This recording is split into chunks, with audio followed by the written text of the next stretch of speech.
Hello everyone, कैसे हैं आप सभी लोग। आई होप आप सभी लोग अच्छे होंगे। तो आप लोगों का स्वागत है हमारी नई वीडियो में। तो बहुत से हमारे ऐसे प्रशिक्षु हैं जिनके मन में कई सारे सवाल रहते हैं, कई सारे डाउट्स रहते हैं कि डीएलएड सेकेंड सेमेस्टर का पेपर बहुत टफ आता है या इजी आता है या फिर मॉडरेट आता है। तो कुछ प्रश्न मैं यहाँ पर लेकर आई हूँ जिनके माध्यम से आज आपके डाउट्स क्लियर हो जाएंगे। आज आपके मन में जो भी सवाल हैं वो सभी सवाल क्लियर हो जाएंगे कि किस तरीके से पेपर आता है। आपके मन में जो भी डर है वो भी खत्म हो जाएगा इन सवालों को देखकर, क्योंकि बहुत से हमारे ऐसे प्रशिक्षु हैं जिन्होंने कमेंट्स में भी लिखा था कि मैम वर्तमान भारतीय समाज एवं प्रारंभिक शिक्षा हमें समझ में नहीं आ रहा है, इसमें जो पढ़ रहे हैं वो समझ में नहीं आता है, इसकी जो क्लासेस हैं वो समझ में नहीं आती हैं। तो आपको बता दूं, आज मैं इस जो आपके जो क्वेश्चंस देख रहे हैं इस क्वेश्चंस के माध्यम से आज मैं आपको बताऊंगी कि ये देखिए कितना इजी है वर्तमान भारतीय समाज एवं प्रारंभिक शिक्षा पेपर जो आपका है, बहुत इजी है। अगर एक बार आपने समझ लिया तो आपको कहीं से दोबारा समझने की ज़रूरत नहीं पड़ेगी। तो आपके आज जितने भी डाउट्स हैं वो यहाँ पर क्लियर हो जाएंगे, लेकिन वीडियो को ध्यानपूर्वक सुनिएगा, स्किप मत करिएगा, अच्छे से सुनिएगा, अच्छे से समझिएगा, ठीक है। और अगर आप चैनल पर नए हैं तो चैनल को सब्सक्राइब कर लीजिएगा, वीडियो अच्छी लगी तो लाइक करिएगा और ज़्यादा से ज़्यादा शेयर करिएगा। तो चलिए शुरू करते हैं। आपका यहाँ पर स्क्रीन पर पहला प्रश्न है और ये सभी प्रश्न आपके पेपर की दृष्टि से बहुत महत्वपूर्ण भी हैं, ठीक है। तो पहला स्क्रीन पर आपका प्रश्न है, शिक्षा तथा समाज में क्या संबंध है, ठीक है। शिक्षा और समाज में क्या संबंध है। तो व्यक्ति जिस समाज में रहता है उसी समाज की परिस्थितियों के अनुसार उसकी शिक्षा का प्रबंधन किया जाना चाहिए। यानी कि जब भी कोई बच्चा या कोई भी व्यक्ति है जिस समाज में रह रहा है उसी समाज की परिस्थितियों के अनुसार, उसी समाज की परिस्थितियों को देखते हुए उसकी शिक्षा का मैनेजमेंट किया जाना चाहिए, उसकी शिक्षा का प्रबंधन किया जाना चाहिए, उसके वातावरण से जोड़कर शिक्षा को पढ़ाना चाहिए। और शिक्षा का प्रबंध इस प्रकार किया जाना चाहिए कि व्यक्ति अपने समाज की आवश्यकताओं को पूर्ण कर सके। यानी कि एक व्यक्ति को उस तरीके की शिक्षा देनी चाहिए जो उससे समाज से जुड़ी हुई हो, ताकि वो आगे चल के उसी समाज को क्या कर सके, शिक्षित कर सके, उसकी आवश्यकताओं को पूरा कर सके। तो शिक्षा ऐसी होनी चाहिए। तो देखिए कितना सरल क्वेश्चन आपका पूछा गया है और ये क्वेश्चन आपका पूछा गया है पेपर में और ये आपका प्रीवियस क्वेश्चन का पेपर है, ठीक है। तो शिक्षा तथा समाज में क्या संबंध है, इस तरीके के प्रश्न आते हैं। तो आई होप आप अच्छे से कर लोगे। अब यहाँ से आपको पता चल गया कि किस तरीके से क्वेश्चंस आते हैं, ठीक है। दूसरा है, बुनियादी शिक्षा के जनक कौन है। तो आपको पता, आपने पढ़ा है मारिया मोंटेसरी शिक्षा, बुनियादी शिक्षा, ठीक है, प्रश्नावली शिक्षा, ये सभी शिक्षाएं आप पढ़ चुके हो। तो बुनियादी शिक्षा के जनक कौन है मुझे बताने की यहाँ पे ज़रूरत नहीं थी, आपको पहले से ही आपने फर्स्ट सेमेस्टर में पढ़ा है। बहुत सारी चीज़ें आपके फर्स्ट सेमेस्टर से ही मिलती जुलती हैं, ठीक है। तो ऐसा नहीं है कि आपको सारी चीज़ें नहीं मिलेंगी। 50 to 70% आपको चीज़ें फर्स्ट सेमेस्टर की ही मिलेंगी और 30% आपको कुछ अलग से मिलेंगी, ठीक है। तो बुनियादी शिक्षा के जनक कौन है, तो आपको पता है हमारी जो बुनियादी शिक्षा के जनक हैं वो कौन है, महात्मा गांधी जी हैं, जिन्होंने करके सीखने पर बल दिया है, ठीक है। बच्चों को खेल विधि के माध्यम से करके सीखने के माध्यम से सिखाना चाहिए, ठीक है। तीसरा प्रश्न है, बौद्धिक कालीन शिक्षा के अंतर्गत मठ में प्रवेश के पूर्व कौन सा संस्कार होता है। तो हमारी जो बौद्धिक कालीन शिक्षा है इसमें क्या होता है, प्रवज्जा संस्कार होता है। अब आप सोचोगे कि भाई ये प्रवज्जा संस्कार होता क्या है, ठीक है, इसके बारे में हम कैसे जानेंगे। तो जो बौद्धिक कालीन शिक्षा व्यवस्था के अंतर्गत जब कोई बच्चा अपने घर से शिक्षा प्राप्त करने के लिए कहा जाता है संघ में प्रवेश करता है, तो क्या करता है, जब वो संघ में प्रवेश करता है तो शिक्षक क्या करते हैं, भिक्षु उसका प्रवज्जा संस्कार करते थे। जो शिक्षक भिक्षु होते हैं वो उनका क्या करते हैं, प्रवज्जा संस्कार करते हैं।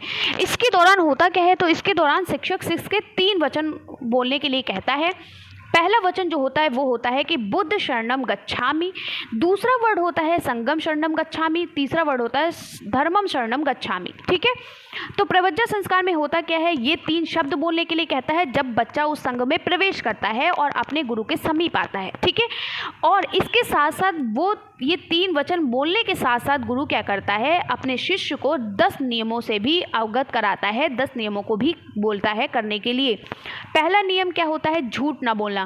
बच्चे से कहता है कितनी भी कठिनाई आ जाए, कितनी भी मुसीबतें आ जाएं, कितनी भी समस्याएं आपके साथ आ जाएं, लेकिन आप हमेशा सच का सामना करोगे, झूठ नहीं बोलोगे, ठीक है। एक तरीके की वो कसम दिलाता है, ठीक है। दूसरा पॉइंट रहता है जीव हत्या ना करना। आप किसी भी तरीके की जीव की हत्या नहीं कर सकते हो, ठीक है। तीसरा पॉइंट होता है चारित्रिक शुद्धि। अपना आपको कैरेक्टर हमेशा शुद्ध रखना है, अपना चरित्र जो है वो शुद्ध रखना है, लोगों से प्रेम से बोलना है, लोगों को उनकी मदद करना है, ठीक है, उनकी हेल्प करना है। चारित्रिक शुद्धि होना जरूरी है। चौथा उन्होंने कहा कि बच्चा जो भी इस हमारे संघ में प्रवेश करेगा उसे नशीली वस्तुओं का सेवन नहीं करना है। आप किसी भी तरीके के मादक या नशीले पदार्थों का इस्तेमाल नहीं कर सकते हैं, चाहे वो आप बीड़ी हो, चाहे आप जो पान मसाला वगैरह होता है, जो किसी भी प्रकार के मादक या नशीली चीज़ों का आप इस्तेमाल नहीं करोगे।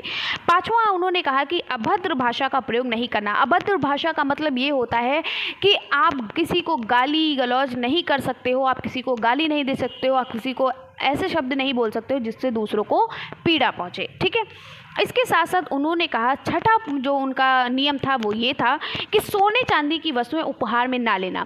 पहले क्या होता था, पहले लोग फीस नहीं लेते थे, क्या करते थे, चीज़ें उपहार में दी जाती थी। ठीक है, तो क्या होता था, इन्होंने कहा कि सोने चांदी की चीज़ें, यानी प्रबंधन संस्कार में कहा गया कि सोने चांदी की चीज़ें आप उपहार में नहीं ले सकते हैं। आपको मतलब आपने बहुत अच्छा काम किया या आपने किसी को शिक्षा दी, तो वो अगर आपको उपहार में, पहले महाराजा और लोग क्या करते थे, उपहार में सोने चांदी की चीज़ें देते थे, तो उसको मना किया गया था कि वो आपको नहीं लेना है गिफ्ट में। ठीक है, सातवां पॉइंट है श्रृंगार प्रसाधनों का प्रयोग ना करना। अब किसी भी तरीके का श्रृंगार प्रसाधन का मतलब होता है क्रीम, लिपस्टिक या जो भी काजल वगैरह, इन सभी का प्रयोग नहीं करना है। आपको हार माला ये सब पहनकर नहीं चलना है। ठीक है, आठवां ये कहा गया था किसी की निंदा ना करना, यानी आप किसी की आप निंदा नहीं कर सकते हो, किसी की बेइज्जती नहीं कर सकते हो। ठीक है, और इनका नवा पॉइंट था तमाशे ना देखना, यानी जैसे टीवी वगैरह आप शो वगैरह जो भी देखते हो, आप तमाशा यानी शो वगैरह जो भी होते हैं जो देखते हो उनको ना देखना। ठीक है, अब तो लोग बहुत ज़्यादा टिकटॉक तो खैर बैंड हो गया, और बहुत ज़्यादा आप क्या कहते रील्स वगैरह देखते हैं, तो ये सब पहले क्या होता था, जैसे टीवी ना देखना, ठीक है, नाच वगैरह ना देखना, पहले नाच वगैरह होता था वो ना देखना, ड्रामा वगैरह होता था वो ना देखना। ठीक है, तो तमाशे नहीं दिखना है। ठीक है, देखना है। फिर 10वां उनका जो नियम था वो था सरल जीवन व्यतीत करना, एकदम साधारण, एकदम सरल जीवन क्या करना, व्यतीत करना। तो ये प्रबंधन संस्कार में जब बच्चा प्रवेश करता था तो उसे 3 चीज़ें बोलने के लिए कही जाती थी, उसके साथ साथ 10 नियम भी बताए जाते थे। इसके बाद बच्चा क्या करता था, इसके बाद संघ के जो 3 वचनों को बालक जब बोल लेता था तो उसे संत्रय कहा जाता था। ठीक है, और बालक जिसमें शरण लेता था, ठीक है, तो बालक जिसमें शरण लेता था उसे क्या कहते थे, शरणत्रयी कहा जाता था। प्रवज्जा संस्कार के बाद बालक जो है वो सामनारे भी कहा जाता था। ठीक है, और उसे मठ में ही रहना होता था। बौद्ध मठों में विकलांग दंडित मठ होता था। राज्य के कर्मचारी और सैनिकों को प्रवज्जा संस्कार का अधिकार नहीं था। यानी कि ये कहा गया कि जो बौद्ध मठों में जो विकलांग जो लोग होते हैं या दंडित होते हैं, ठीक है, जो कि कहीं चोरी किए होंगे या शराब पीते होंगे, इन सभी को वहाँ पर प्रवेश नहीं दिया जाता था। और राज्य के जो कर्मचारी होते थे उनको प्रवेश नहीं दिया जाता था, और सैनिक कर्मचारी और जो सैनिक होते थे उनको प्रवज्जा संस्कार का अधिकार नहीं था। ठीक है, तो इस तरीके से बौद्धकालीन शिक्षा में ये प्रवज्जा संस्कार होता था। ठीक है, ये प्रवज्जा संस्कार किस में होता था, बौद्धकालीन शिक्षा के माध्यम से होता था। ठीक है, चलिए, तो बौद्धकालीन शिक्षा के अंतर्गत मठ में प्रवेश के पूर्व कौन सा संस्कार होता था, तो मठ में प्रवेश करने से पहले प्रवज्जा संस्कार होता था, जिसमें से 3 आपको उच्चारण करने के लिए बोला जाता था, 3 शब्दों को, और उसके साथ साथ आपको क्या किया जाता था, 10 नियमों को बताया जाता था। उसके अलावा अगर आपने अपनी ज़िंदगी में कभी भी चोरी की होगी या कभी भी कुछ किया होगा तो आपको प्रवज्जा संस्कार में आपका वहाँ पर क्या है, आपका कोई अधिकार नहीं होता उस संस्कार में आपका साथ लेने का। ठीक है, दूसरा प्रश्न है चूड़ा कर्म संस्कार से आप क्या समझते हैं। तो जो चूड़ा कर्म संस्कार होता है ये आपका कब होता है, तो चूड़ा कर्म संस्कार जो आपका होता है ये आपका 5 वर्ष की आयु में बालक का विद्या आरंभ करना है। यानी 5 वर्ष की आयु में जो बालक विद्या आरंभ करता है उसे हम क्या कहते हैं, चूड़ा कर्म संस्कार कहते हैं। यानी कि प्रारंभिक शिक्षा या प्राथमिक शिक्षा प्राप्त करना। ठीक है, जब बच्चा प्रारंभिक शिक्षा या प्राथमिक शिक्षा प्राप्त करने के लिए जाता है तो उसे हम चूड़ा कर्म संस्कार कहते हैं। इसमें क्या होता था, ये जो है चूड़ा कर्म संस्कार ये वैदिक कालीन जो शिक्षा होती थी उसमें दी जाती थी, यानी वेदों के लिए दी जाती थी। तो वैदिक कालीन शिक्षा में जो प्रारंभिक या प्राथमिक शिक्षा की व्यवस्था परिवार में ही होती थी। ठीक है, लगभग 5 साल की आयु पर किसी शुभ दिन, ठीक है, अच्छा सा शुभ दिन निकाला जाता था।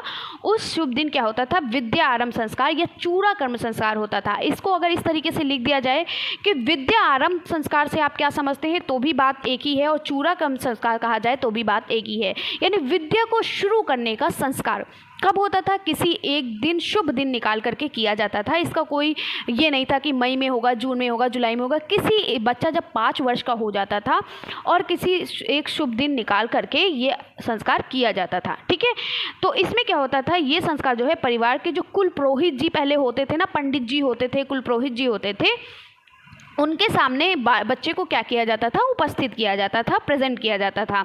तो कुल पुरोहित क्या करते थे, एक नया चादर बिछा देते थे और उस पर चावल डालते थे। ठीक है, नया चादर बिछाकर क्या करते थे, चावल डालते थे और उसके बाद वेद मंत्रों की आराधना की जाती थी, यानी जो भी वेदों के जो मंत्र होते थे उनकी क्या करते थे, आराधना करते थे। उसके बाद वेद मंत्रों की आराधना की जाती थी। उसके बाद बच्चों की उंगलियों से चावल से अक्षर बनाए जाते थे। तो बच्चों की उंगली पकड़ के उनके चावल जो चादर पे चावल जो बिछाए जाते हैं उन पे अक्षर बनवाना सिखाते थे। ठीक है, उसके बाद क्या होता था, फिर क्या होता था, कुल पुरोहित जो होते थे वो भोजन कराकर दक्षिणा दी जाती थी, यानी जो उन परिवार के जो कुल पुरोहित जी होते थे उनको भोजन देकर, खाना देकर और फिर उनको गुरु दक्षिणा दी जाती थी। ठीक है, और इसी तरीके से बालक की शिक्षा नियमित रूप से शुरू हो जाती थी, आरंभ हो जाती थी। ठीक है, तो ये थी हमारी क्या है, प्रवज्जा संस्कार। ठीक है, सॉरी, चूड़ाकर्म संस्कार या क्या होता है चूड़ाकर्म संस्कार, या इसको दूसरे किस नाम से जानते हैं, विद्या आरंभ संस्कार के नाम से जानते हैं। तो देखिए कितनी इजी चीज़ें हैं। अब यहाँ पर आप सोच रहे होगे मैम समझ में नहीं आ रहा, इस तरीके से ये आपके शॉर्ट क्वेश्चन पूछे जाते हैं कि बौद्धिककालीन शिक्षा के अंतर्गत मठ में प्रवेश के पूर्व कौन सा संस्कार होता था, प्रवज्जा संस्कार होता था।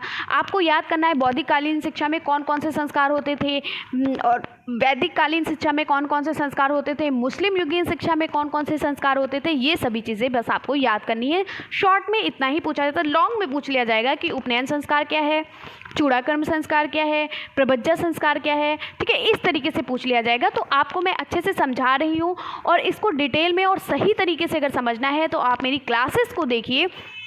सभी संस्कार आपको मैंने पढ़ाए हैं और संस्कार को आपको रटना नहीं है, एकदम बढ़िया मस्त तरीके से कहानी की तरीके से पढ़ना। ऐसे ही हम लोग पढ़ते थे, कहानी के तरीके से एक दो बार पढ़ लेते थे, सुन लेते थे, बहुत ध्यान से सुनते थे और पढ़ लेते थे, सारी संस्कार आराम से याद हो गए थे। सिर्फ इतना याद करना पड़ता है कि किस आपके कालीन में कौन से संस्कार हैं। ठीक है, चलिए अब वैदिक कालीन शिक्षा का मुख्य स्रोत क्या है, तो आपको पता है जो वैदिक कालीन शिक्षा है उसका मुख्य स्रोत जो है वो वेद है। ठीक है, चलिए मुस्लिम कालीन शिक्षा को अन्य किस नाम से जाना जाता है, तो अगर आपने मेरी क्लास देखी होगी तो वहीं पे मैंने आपको बताया है कि मुस्लिम कालीन शिक्षा जो है इसको हम मध्यकालीन शिक्षा या इस्लामी शिक्षा के माध्यम से भी जानते हैं। और इसमें कौन सा संस्कार होता था, मकतब और मदरसा। मकतब वो होता था जो प्राथमिक विद्यालय में बच्चे पढ़ते थे, मदरसा वो होता था जो उच्च शिक्षा दी जाती थी। ठीक है, चलिए तो देखिए कितने आसान प्रश्न आते हैं, कितने आसान। ये देखिए वुड के घोषणा पत्र, अभी मैंने आपको वुड का घोषणा पत्र अभी जल्दी ही आपको पढ़ाया हुआ है। ठीक है, तो वुड के घोषणा पत्र के आधार पर कंपनी ने शिक्षा नीति कब घोषित की थी, तो मैंने आपको बताया जो वुड का घोषणा पत्र कब घोषित किया गया था, 19 जुलाई 1854 को। तो इसी समय क्या हुआ था, कंपनी ने क्या किया था, अपनी शिक्षा निश्चित नीति को घोषित किया था। ठीक है, तो देखिए कितने आसान प्रश्न आते हैं। अब आपको डरने की ज़रूरत नहीं है, ना ही आपके ज़्यादा टफ पेपर आता है और इजी ही कहेंगे। अगर आप सारी चीज़ें अच्छी तरीके से पढ़ लिए हैं तो इजी लगेगा। अभी क्या है, अभी आप नए आपने सेकेंड सेमेस्टर की क्लासेस लेना शुरू किया है और अभी आपको सारी चीज़ें टफ लगेंगी। जैसे आप फर्स्ट सेमेस्टर का पेपर दे रहे थे तो क्या होता था, फर्स्ट सेमेस्टर का पेपर जब दे रहे थे तो आप जब स्टार्टिंग से पढ़ते हो तो वो चीज़ें लगता है बहुत टफ है, बहुत ज़्यादा लेंदी है, बहुत पढ़ना है। लेकिन जैसे आपने धीरे धीरे पढ़ना शुरू किया, आपका क्या हुआ, पेपर तक आपकी सारी रिविजन्स हो गई, सारी तरीके से आपने अच्छी तरीके से प्रिपरेशन कर लिया, सब कुछ कर लिया, तो क्या है आपको वही पेपर क्या लगने लगा, ईजी लगने लगा। अब अगर आप फर्स्ट सेमेस्टर का पेपर उठाते हो तो आपको लगेगा सब पढ़ा है, बहुत इजी था फर्स्ट सेमेस्टर। ठीक इसी तरीके से सेकंड सेमेस्टर की जब आपकी पूरी तैयारी हो जाएगी, आप सारी क्लासेस देख लोगे, सही तरीके से समझ लोगे, सारी चीज़ें आसान हैं। ठीक है, चलिए वैदिक कालीन शिक्षा की प्रमुख विशेषताएं क्या हैं, तो वैदिक कालीन शिक्षा में क्या होता था, मोक्ष की प्राप्ति करना। इनका मतलब था शिक्षा में क्या है, मोक्ष की प्राप्ति करना, संस्कृति का संरक्षण करना, स्वस्थ चरित्र का निर्माण करना, व्यक्तित्व का विकास करना और सामाजिक कुशलता की प्राप्ति करना, ये इनकी विशेषताएं थी। इसके साथ साथ जैसे आपसे पूछ लिया जाए कि शिक्षा का क्या काम है, ठीक है, ये शिक्षा का क्या कार्य है, तो शिक्षा क्या करती है, ये आपने शिक्षा का क्या कार्य है फर्स्ट सेमेस्टर में भी पढ़ा है। तो बालक में जो बालक के अंदर की जो शक्ति होती है उसको बाहर निकालना, ठीक है, उसको बाहर प्रकट करना। तो बालक में निहित शक्तियों को बाहर निकालकर उनका प्रगटीकरण करना क्या कहलाता है, उनका प्रगतीकरण यहाँ होगा, प्रगति होगा। ठीक है, प्रोग्रेस करना, प्रगतीकरण करना क्या कहलाता है, शिक्षा कहलाता है। शिक्षा का काम क्या होता है? बालक के अंदर छिपी हुई शक्तियों को बाहर निकालना, उनको प्रकट करना क्या कहलाता है? शिक्षा कहलाता है। ठीक है, सेकेंड पॉइंट है, फिर आपका अगला पॉइंट है, गुरुकुल में बालक की किस संस्कार के बाद गुरु शिक्षा आरंभ करते थे? तो गुरुकुल में बालक की उपनयन संस्कार के बाद गुरु शिक्षा आरंभ करते थे। यानी गुरुकुल में क्या किया जाता था? उपनयन संस्कार होता था, जिससे फिर बालक की शिक्षा क्या होती थी? प्राप्त की जाती थी। ठीक है, तो आप पढ़ना चाहते हो कि उपनयन संस्कार क्या होता है, तो उपनयन संस्कार के बारे में आपको थोड़ा सा मैं बता देती। तो जैसे अभी आपने पढ़ा कि वैदिक कालीन शिक्षा में अभी आपने क्या पढ़ा था? वैदिक कालीन शिक्षा में अभी आपने पढ़ा चूड़ाकर्म संस्कार होता है और विद्यारंभ होता है। ठीक है, जिसे हम विद्यारंभ संस्कार कहते हैं। तो ये जब विद्यारंभ संस्कार जब पूरा हो जाता है, ठीक है, जब ये विद्यारंभ संस्कार क्या हो जाता है? पूरा हो जाता है, तब क्या होता है? तो बालकों को फिर क्या होता है, यहाँ पर जब मुकुल पुरोहित को भोजन करा दिया जाता है और ये सब हो जाता है, फिर क्या होता है? फिर यहाँ पर बालकों को कहाँ ले जाया जाता था? गुरुकुल में। तो जब बालकों को गुरुकुल में जब प्रवेश उसका किया जाता था, उस समय उपनयन संस्कार होता था। ठीक है, उपनयन संस्कार का मतलब ही होता है, उपनयन का मतलब ही होता है बालकों को गुरु के समीप ले जाना। ठीक है, उपनयन का मतलब होता है समीप ले जाना। तो उपनयन संस्कार के लिए माता पिता क्या करते हैं? अपने बच्चों को गुरुकुल ले जाते थे। गुरुकुल ले जाने के बाद वो क्या करते थे? घर के जो वस्त्र जो उतार कर, यानी कि जो उसे घर पे वस्त्र पहनाए जाते हैं, वो वस्त्र उतार करके जो ब्रह्मचारी वस्त्र पहनाते थे, ठीक है, यानी ब्रह्मचारी जो वस्त्र होते हैं, पीले वस्त्र, उनको पहनाया जाता था और एक मेखला बच्चों को धारण करने के लिए कही जाती थी। ठीक है, और हाथ में दी जाती थी, गुरु के सामने लाया जाता था। फिर क्या होता था?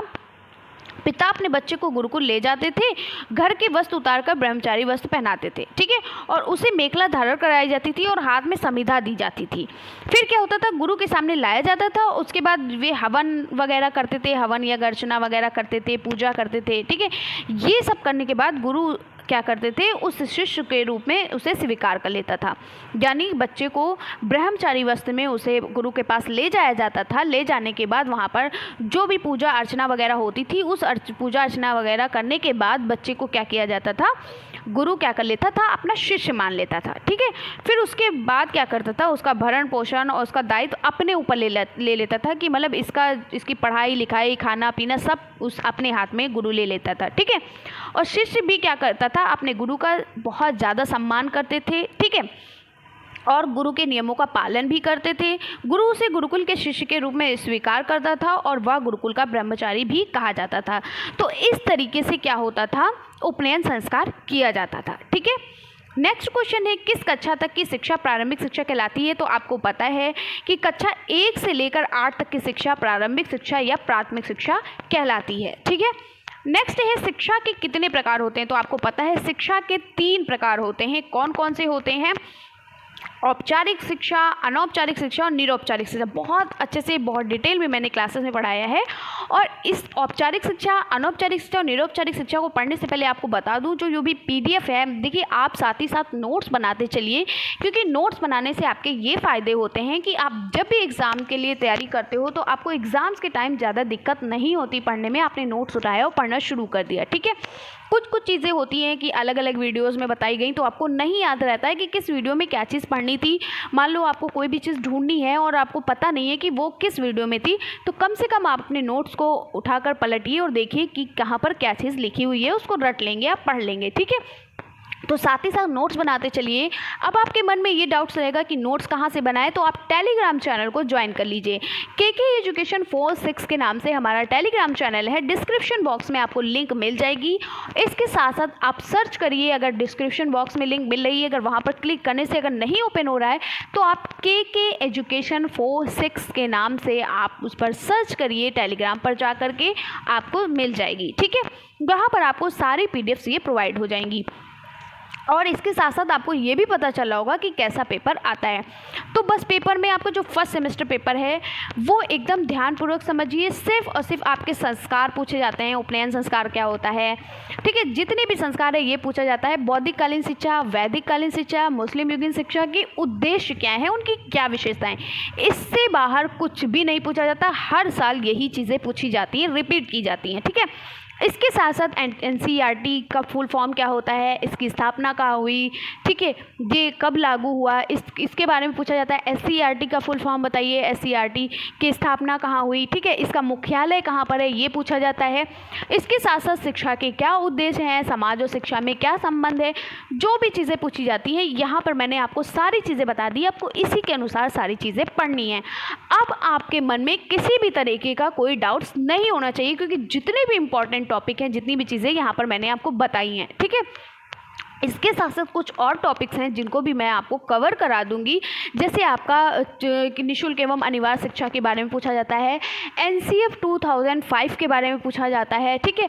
इसके साथ साथ कोठारी आयोग, ये आपका सेकेंड पेपर है, ये फर्स्ट पेपर की मैं बात कर रही हूँ, इतनी चीज़ें आपसे पूछी जाती हैं, ठीक है। चलिए, अब क्या है, औपचारिक शिक्षा, अनौपचारिक शिक्षा और निरौपचारिक शिक्षा के बारे में आपको यहाँ पर थोड़ा सा समझा देती हूँ। अगर डिटेल में पढ़ना है तो आप क्लास को देख लीजिएगा, वहाँ पर आपको सारी चीज़ें मिल जाएंगी। तो औपचारिक शिक्षा क्या होती है? औपचारिक शिक्षा वो शिक्षा होती है जो एक निश्चित स्थान पर निश्चित लोगों द्वारा प्रदान की जाती है। इसमें क्या होता है, इसमें सिलेबस भी होता है, टाइम मैनेजमेंट भी किया जाता है, कई सारे सब्जेक्ट भी होते हैं, ठीक है। ये सभी चीज़ें पहले से निश्चित होती हैं, यानी कि पाठ्यक्रम, समय, विषय पहले से ही निश्चित होता है। इस शिक्षा का सबसे मुख्य स्थान जो होता है वो विद्यालय परिसर होता है, यानी ऐसी शिक्षा जो हमें विद्यालय में प्राप्त की जाती है वो हमारी क्या है, औपचारिक शिक्षा। जैसे इसका एक निश्चित स्थान है, निश्चित लोग हैं, जैसे ऐसा तो नहीं आज स्कूल आपका जहाँ पर था वो दूसरी जगह हो, वहीं पर हमेशा आपको वो स्कूल मिलेगा, टाइम टेबल होगा, आपको हिंदी का समय होगा, इंग्लिश का समय, और आपको जितने भी सब्जेक्ट हैं, क्या क्या सब्जेक्ट आपको पढ़ाए जाएंगे ये पहले से निश्चित होता है। हिंदी, इंग्लिश, ठीक है, गणित, विज्ञान, सामाजिक विज्ञान, जो भी चीज़ें हैं, जो भी सब्जेक्ट हैं, ये निश्चित होती हैं। ये सारी किताबें आपकी निश्चित होती हैं कि ये सारी किताबें पढ़ाई जाएंगी। उस किताब में कौन कौन से पाठ्यक्रम पढ़ाए जाएंगे, क्या सिलेबस होगा, वो सारी चीज़ें पहले से ही क्या होती हैं, निश्चित होती हैं। इसके साथ साथ आपका टाइम मैनेजमेंट पहले से निश्चित होता है कि आपकी 1 घंटे की क्लास चलेगी या 45 मिनट की क्लास चलेगी या 30 मिनट की क्लास चलेगी, और डेली आपका पता है कि स्कूल टाइमिंग होता है कि 8 बजे का स्कूल है कि 7 बजे का स्कूल है। इसके साथ साथ प्रेयर किस टाइम होगी, फिर आपका इंटरवल किस टाइम होगा, आपकी छुट्टी किस टाइम होगी, कब आपकी छुट्टियां होती हैं, जो त्यौहार वगैरह की, वो कब होगी। तो सारी चीज़ें पहले से ही क्या होती है, निश्चित होती हैं। तो इसे हम क्या कहते हैं, औपचारिक शिक्षा कहते हैं, जो एक विद्यालय में दी जाती है, ठीक है। अब अनौपचारिक शिक्षा क्या होती है? अनौपचारिक शिक्षा जो होती है वो शिक्षा होती है जिसे व्यक्ति बिना किसी व्यवस्थित साधनों से स्वतः प्राप्त कर लेता, खुद ही प्राप्त कर लेता है, ठीक है। अनौपचारिक शिक्षा जो होती है ये आकस्मिक होती हैं और अनियोजित होती हैं, ठीक है, ये नियोजित नहीं होती हैं। जिसमें क्या करता है, जिसमें व्यक्ति अपने दैनिक जीवन के विभिन्न अनुभवों से प्राप्त करता है, यानी अलग अलग तरीके से दैनिक जीवन में आप क्या करते हैं, अपने जीवन प्रति आप जो भी चीज़ें सीखते हो वो क्या है, अनौपचारिक शिक्षा है। जैसे अनौपचारिक शिक्षा जो होती है जीवन से संबंधित होती है और ये पूरे जीवन चलती रहती है। इसके लिए स्कूल की आवश्यकता ही नहीं है, सिर्फ आप अपने माँ बाप से सीखते हो, अपने भाई बहनों से सीखते हो, ठीक है, अपने दोस्तों से सीखते हो, अपने आसपास के वातावरण में जो भी अपने पास पड़ोस से सीखते हो, खेल कूद करते हो, अपने फ्रेंड से सीखते हो, ठीक है, और समूह में रहने की भावना आपके अंदर आ जाती, खेल कूद के माध्यम से आप खेल कूद करते हो, ठीक है, अपने परिवार के लोगों से, और भी चाचा चाची, नाना नानी जो भी है सभी से सीखते हो, ठीक है। तो ये जीवन प्रति के लिए कोई निश्चित टाइम, ऐसा तो नहीं कि आपको पापा से बात करनी है तो आपको ड्रेस पहनकर पापा के सामने जाना है, नहीं ना, लेकिन आपको स्कूल जाना है तो आपको ड्रेस पहनकर ही जाना होगा, ठीक है। तो वो एक निश्चित है कि आपको ड्रेस पहनना है। लेकिन अगर आप अपने मम्मी पापा से बात करो तो आपको किसी ड्रेस की ज़रूरत नहीं है, आप डायरेक्ट जाकर बात कर लेते हो, ठीक है। तो यहाँ पर कोई निश्चित समय नहीं होता, कोई निश्चित नहीं आपकी कोई पाठ्यक्रम होता है, आप अपने पूरे दिन में जो भी चीज़ें सीखते हो वो क्या है, अनौपचारिक शिक्षा है, ठीक है। इसके साथ साथ इसमें धन की, समय की और श्रम की बचत भी होती है, ठीक है। चलिए, निरौपचारिक शिक्षा क्या होती है? निरौपचारिक शिक्षा का दूसरा नाम है दूरस्थ शिक्षा, ठीक है। इसे हम दूरवर्ती शिक्षा के भी नाम से जानते हैं, ठीक है। तो ये शिक्षा जो होती है, इसमें क्या होता है, निरौपचारिक शिक्षा, ये कई नामों से जानते हैं, ठीक है। इसको हम पत्राचार शिक्षा भी कहते हैं, गृह अध्ययन भी कहते हैं, यानी जो हम पत्र वगैरह, जो समाचार पत्र पढ़ते हैं, ये भी एक तरीके की शिक्षा ही है। गृह अध्ययन किया, बाह्य अध्ययन, ये बाहरी अध्ययन जो करते हैं, स्वतंत्र अधिगम, बहुमाध्यम शिक्षा, कई तरीके से हम चीज़ों को सीखते हैं, ठीक है। इनको कई तरीके से, कई नामों से जानते हैं। दूरस्थ शिक्षा में क्या होता है, बच्चा दूर बैठकर जो शिक्षा प्राप्त करता है, जैसे मैं आपको पढ़ा रही हूँ, आप मान लो मैं लखनऊ की रहने वाली हूँ, तो आप मान लो आगरा के रहने वाले हो, कुछ सीतापुर के रहने वाले होंगे, ठीक है, कुछ जो है लखीमपुर के रहने वाले होंगे, मतलब कहीं दूर दूर से शिक्षा को प्राप्त कर रहे हैं, ठीक है, किसके माध्यम से? ऑनलाइन के माध्यम से, ठीक है। तो यही यहाँ पर कहा गया है कि दूर बैठकर शिक्षा प्राप्त करना, दूरस्थ शिक्षा, दूर से प्राप्त होने वाली शिक्षा को कहा जाता है, ठीक है। इसमें छात्र विद्यालय और अध्यापक के सामने न रहते हुए क्या करता है? दूर से शिक्षा प्राप्त करता है, इसलिए इसे सामान्य तौर पर दूर शिक्षा और दूर शिक्षा कहते हैं, ठीक है। इस प्रणाली में क्या होता है? आमने सामने बैठकर पढ़ने पढ़ाने से बंधन से मुक्त रहती है। यहाँ पर ये नहीं कि कोई क्लास चल रहा है, टीचर के सामने आप बैठे हो, फेस टू फेस पढ़ रहे हो, ऐसा नहीं है। इसमें मैं जैसे पढ़ा रही हूँ तो आप कहीं से भी मुझे सुन रहे हो, ठीक है। इसमें क्या होता है? आप पत्राचार के माध्यम से या ऑनलाइन के माध्यम से शिक्षा प्राप्त करते हो, ठीक है। तो ये हो गई आपकी निरौपचारिक शिक्षा या दूरस्थ शिक्षा, ठीक है। अब क्या है? एनसीईआरटी। एनसीईआरटी की स्थापना कब हुई, इसके बारे में चलिए पढ़ते हैं। तो ये क्वेश्चन बहुत पूछा जाता है, ध्यानपूर्वक समझिए यहाँ पर कि एनसीईआरटी की स्थापना कब हुई, बहुत ज़्यादा पूछा जाता है। तो वीडियो अच्छी लगी तो लाइक करिए, और यहाँ से आपको समझ में आ गया होगा कि पेपर बहुत टफ नहीं आता है। अब से आप ये नहीं कहोगे कि पेपर टफ आता है, और यहाँ से आपको ये भी एक आइडिया लग गया कि पेपर किस तरीके से आता है। तो इतना ही इजी पेपर आता है, इससे बाहर कुछ नहीं पूछा जाएगा। जो भी चीज़ें यहाँ पर मैंने बताई हैं यही सारी चीज़ें पूछी जाएंगी। बस ये है कहीं कहीं आप पूछ लिया गया कि लघु में पूछ लिया गया औपचारिक शिक्षा कितने प्रकार की होती है, सभी शिक्षाओं के बारे में बताइए, उनका उल्लेख कीजिए। तो आप औपचारिक शिक्षा के बारे में बताओगे, अनौपचारिक शिक्षा के बारे में बताओगे, निरौपचारिक शिक्षा के बारे में बताओगे। इसके साथ साथ आपसे ये पूछ लिया जाएगा कि औपचारिक शिक्षा के क्या उद्देश्य हैं, इनकी क्या विशेषताएं। सबसे ज़्यादा उद्देश्य और विशेषताएं ही पूछी जाती हैं, ठीक है। चलिए, तो अब हम पढ़ते हैं कि एनसीईआरटी। एनसीईआरटी की स्थापना कब हुई? तो आपको पता है एनसीईआरटी की स्थापना जब हमारे पंडित जवाहरलाल नेहरू प्रधानमंत्री होने के दौरान तत्कालीन शिक्षा के तहत यहाँ पर ये शिक्षा की स्थापना हुई। कब हुई थी? ये जो हमारी एनसीईआरटी है इसकी स्थापना 27 जुलाई 1961 में हुई थी। कब हुई थी? 27 जुलाई 1961 में इसकी स्थापना की गई थी, ठीक है। आपसे पूछा जाएगा कि एनसीईआरटी का फुल फॉर्म क्या होता है? तो एन फॉर होता है नेशनल, सी फॉर होता है council of educational research and training. NCERT का फुल फॉर्म क्या है? जल्दी से आप नोट कर लीजिए, बहुत इंपॉर्टेंट आपका ये क्वेश्चंस है, बहुत ही ज़्यादा इंपॉर्टेंट। बल्कि जितने भी मैंने आपके प्रश्न लिए हैं वो सभी इंपॉर्टेंट ही लिए हैं, ठीक है। आप प्रीवियस ईयर क्वेश्चन पेपर उठाकर देखिएगा कि सभी प्रश्न आपके पूछे हुए हैं। तो एनसीईआरटी की स्थापना कब हुई थी? एनसीईआरटी की स्थापना आपकी 27 जुलाई 1961 में हुई थी, ठीक है। और इसका फुल फॉर्म क्या है? इसका फुल फॉर्म है national council of educational research and training, ठीक है। और अगर आपसे पूछा जाए कि एनसीईआरटी का मुख्यालय कहाँ है, तो एनसीईआरटी का जो मुख्यालय है वो है नई दिल्ली, यानी कहाँ है? नई दिल्ली में है। और अगर आपसे एनसीईआरटी, मान लो आपको एनसीईआरटी का फुल फॉर्म पूछा गया, तो आप चाहे तो आप इंग्लिश में भी लिख सकते हैं, चाहे तो आप हिंदी में भी लिख सकते हैं। तो हिंदी में लिखना हो तो आप कैसे लिखोगे? राष्ट्रीय शैक्षिक अनुसंधान और प्रशिक्षण परिषद, ठीक है। क्या होता है? राष्ट्रीय शैक्षिक अनुसंधान और प्रशिक्षण परिषद। समझ में आ गया? चलिए, तो हमने क्या पढ़ा? हमने ये पढ़ा कि जो एनसीईआरटी की स्थापना कब हुई थी? 1961 में हुई थी। इसका मुख्यालय कहाँ है? नई दिल्ली में है। इसका फुल फॉर्म क्या है? National council of educational research and training. इसके साथ साथ अगर हिंदी में हम कहें तो राष्ट्रीय शैक्षिक अनुसंधान और प्रशिक्षण परिषद। इससे ज़्यादा नहीं पूछा जाता है, ठीक है। चलिए आगे बढ़ते हैं। नेक्स्ट आपका जो है आपका क्वेश्चन वो है एससीईआरटी, ठीक है। तो एससीईआरटी की स्थापना कब हुई थी? तो इतना याद रखिएगा, जो एनसीईआरटी के 20 साल बाद एससीईआरटी की स्थापना हुई थी, यानी इसमें 20 ऐड कर दीजिएगा तो 1900 क्या हो गया? 81 हो गया। तो एनसीईआरटी के 20 साल बाद किसकी स्थापना हुई? एससीईआरटी की। यही ट्रिक है, ये ट्रिक है आपकी कि एससीईआरटी की स्थापना एनसीईआरटी के 20 साल बाद हुई थी। तो एससीईआरटी की स्थापना कब हुई? 1981 में हुई थी, क्योंकि एनसीईआरटी की 1961 में हुई थी, तो इसके 20 साल बाद हुई तो 1981 में हुई थी, ठीक है। कब हुई थी? 1981 में हुई थी, ठीक है। किसकी स्थापना? एनसीईआरटी की। और अगर यहीं पर आपको पूछ लिया जाए कि इसका मुख्यालय कहाँ है, तो जो हमारा एससीईआरटी है वो कहाँ है? लखनऊ में है। आपको पता है जो भी धरना प्रदर्शन होता है कहाँ होता है? लखनऊ में होता है, ठीक है।